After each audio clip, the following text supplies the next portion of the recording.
Viewers আসসালামু আলাইকুম। আজকে আমরা কথা বলবো একটা অত্যন্ত গুরুত্বপূর্ণ বিষয় নিয়ে। যুক্তরাষ্ট্র বাংলাদেশকে চাপ দিচ্ছে তাদের কাছ থেকে আরো বেশি অস্ত্র কিনতে, কিন্তু প্রশ্ন হলো এটা কি বাংলাদেশের জন্য আদৌ লাভজনক, নাকি এটা আমাদের জন্য রাজনৈতিক ফাঁদ?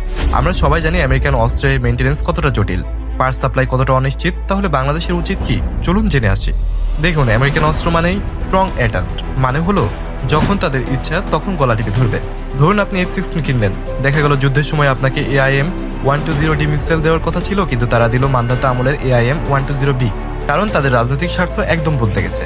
পাকিস্তানের উদাহরণ দেখুন, তাদের F-16 ফিল্ড কতবার পার্টসের অভাবে গ্রাউন্ডে থেকেছে। তুর্কিও একই সমস্যায় পড়েছিল। নৌবাহিনীর ক্ষেত্রেও একই চিত্র। বড় বড় জাহাজ নিলে মেইনটেন্সের জন্য সম্পূর্ণভাবে আমেরিকার উপর নির্ভরশীল হয়ে পড়তে হবে। বিমান বাহিনীর জন্য তো এটা সরাসরি ডিজাস্টার।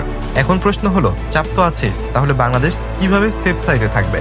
উত্তরটা হলো গ্রাউন্ড ইকুইপমেন্ট, এমন জিনিস যেগুলো কাজে লাগবে কিন্তু যুক্তরাষ্ট্র ব্যবহার